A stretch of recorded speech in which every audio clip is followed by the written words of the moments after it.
साथियों, जिंदगी हंसते खेलते जिए। लेखक पंडित श्री राम शर्मा आचार्य आपको पढ़कर सुनाते हैं मनुष्य जीवन का सत्य हास।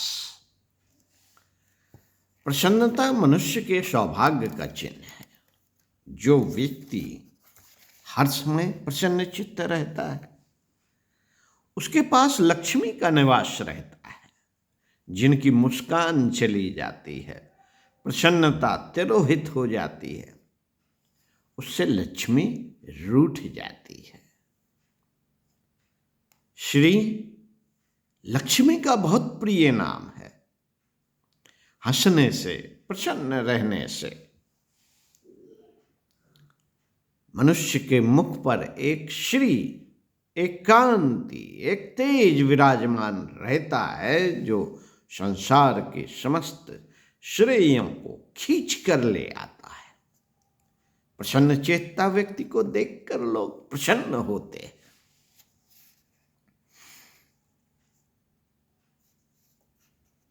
उसकी ओर आकर्षित होते हैं, उसकी मैत्री प्राप्त करना चाहते हैं। प्रसन्नता एक आध्यात्मिक वृत्ति है, एक दैवी चेतना है। इसका आश्रय ग्रहण करने वाले के सारे शोक संताप भाग जाते हैं।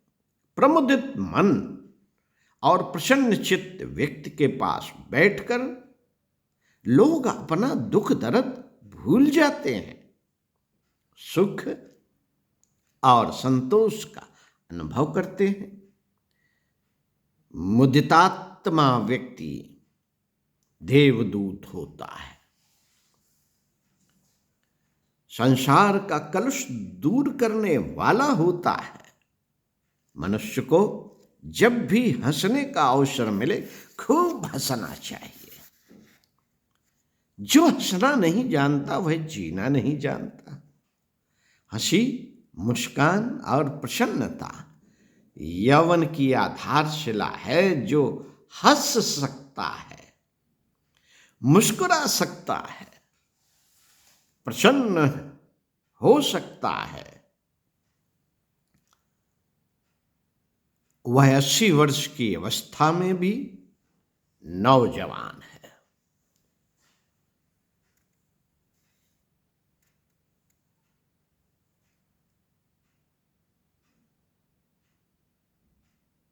इसके विपरीत जो मन मलिन और उदास रहता है वह 20 वर्ष की आयु में भी बूढ़ा है।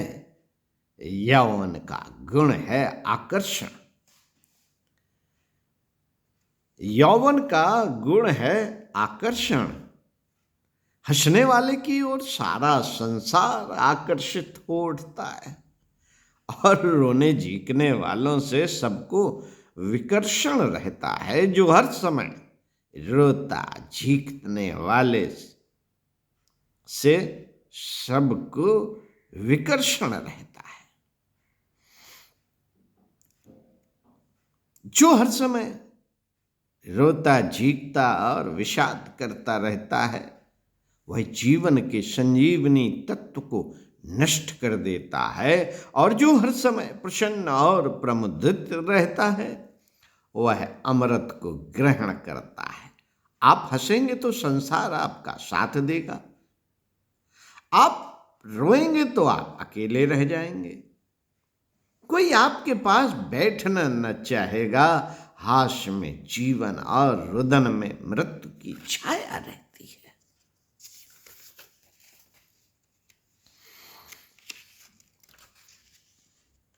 हास्य में जीवन और रुदन में मृत्यु की छाया रहती है। मनुष्य जितनी देर हंसता है अपने जीवन में उतनी ही अवधि की वृद्धि कर लेता है। हास्य मनुष्य का सच्चा मित्र, सेवक, साथी और सहचर सब कुछ है। जो इसको अपने साथ लेकर चलता है वह जीवन में अवश्य सफल होता है। हास्य शत्रुता का शमन करता है, प्रतिकूलताओं को मित्र और क्रोध को शांत बनाता है, प्रसन्न चेतता व्यक्ति की गंदगी, प्रसन्न चेतता व्यक्ति की जिंदगी एक महोत्सव के समान बन जाती है, जिससे उसे क्षण क्षण उत्साह, उल्लास और आनंद की प्राप्ति होती है। हास परिहास से मनुष्य जीवन की सारी कठिनाइयां सरल हो जाती हैं। बड़ी से बड़ी प्रतिकूलता आने पर भी प्रसन्न चेतता व्यक्ति न कभी क्लांत होता है और न परेशान।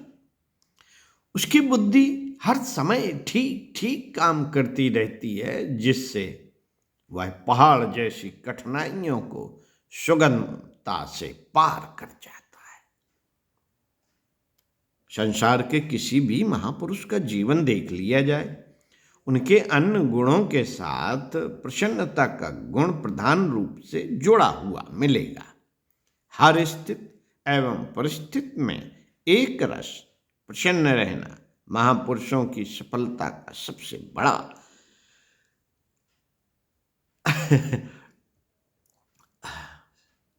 सबसे बड़ा रहस्य है।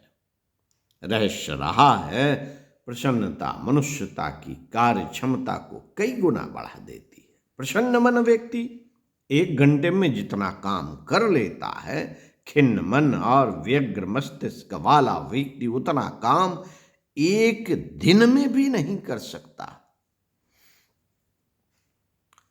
अप्रसन्न, उदास एवं खिन्न रहने वाले व्यक्ति की सारी शक्तियां शिथिल हो जाती हैं। विषादोत्पादक स्थिति में एक ऐसी तपन होती है जो मानव जीवन के सारे उपयोगी तत्वों को जला डालती है। खिन्नता मानव जीवन का भीषण अभिशाप है। वह जीती जागती नरक की भयानक ज्वाला की भांति मनुष्य को दीनहीन, दुखी और दरिद्र बनाकर रख देती है। अप्रसन्न प्रकृति के व्यक्ति क्या सार्वजनिक और क्या पारिवारिक किसी भी स्थिति में सुख और आनंद नहीं पा सकते। ऐसे व्यक्तियों के परिवार में एक सूनापन छाया रहता है। न कोई खुलकर हंस पाता है और न बोल पाता है। यहां तक कि हंसी खुशी का जन्म सिद्ध अधिकार रखने वाले बच्चे तक सहमे एक कोने में दुबके रहते हैं।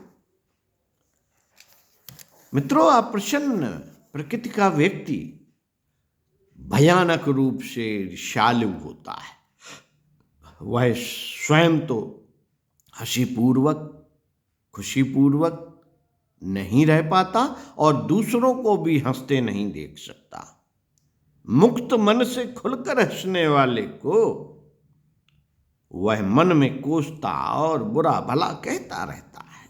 ऐसे व्यक्ति को हर व्यक्ति का हास अपना उपहास अनुभव होता है। उसे ऐसा लगता है कि हंसने वाला उस पर व्यंग कर रहा है, हंसने के बहाने उसका अपमान एवं तिरस्कार कर रहा है। जहां पर वह हंसी का विरोध नहीं कर सकता, वहां तो मन ही मन जलता भुनता रहता है, और जहां पर वह हंसी का विरोध कर सकने की स्थिति में होता है, वहां के प्रसन्न वातावरण की हत्या किए बिना नहीं मानता। जीवन में जिसने प्रसन्नता का महत्व नहीं समझा, उसने मानो सौभाग्यपूर्ण अभ्युदय के द्वार ही बंद कर दिए। रुदन, विषाद और मनहूसियत को प्रश्रय देने वाले व्यक्ति का जीवन अपने में एक ऐसा अभिशाप बन जाता है जिसका फल अनिष्ट और अमंगल के अतिरिक्त कुछ नहीं होता। मनुष्य का जीवन रोते बिलखते काटने के लिए नहीं। मित्रों, मनुष्य का जीवन रोते बिलखते काटने के लिए नहीं, बल्कि हंसते खेलते और गाते मुस्कुराते हुए महोत्सव की भांति आनंद लेने के लिए ही है। जीवन में ऐसी घटनाएं तथा परिस्थितियां भी आती हैं जब हंसी खुशी एक अपराध मानी जा सकती है, किंतु इनका यह मतलब कदापि नहीं कि उस दुखद परिस्थिति को इतनी गहराई तक अपना लिया जाए कि सारा जीवन ही विषादपूर्ण बनकर रह जाए। संसार के क्रम के अनुसार अनेक परिस्थितियों को मनुष्य के दो आंसुओं की भी आवश्यकता हो सकती है, किंतु उनको उतने ही आंसू देने चाहिए जितने का अधिकार उनको है। संपूर्ण जीवन को आंसुओं के रूप में उड़ेल देना बुद्धिमानी नहीं। आंसू मनुष्य के अपवाद और हास उसके जीवन का सत्य है, यथार्थ है। पंडित श्री राम शर्मा आचार्य आपको इसी पुस्तक से आगे पढ़कर सुनाएंगे। हंसिए और जीवन को मधुमय बनाइए। हंसते रहिए, मुस्कुराते रहिए, व्यस्त रहिए, मस्त रहिए। ओम शांति।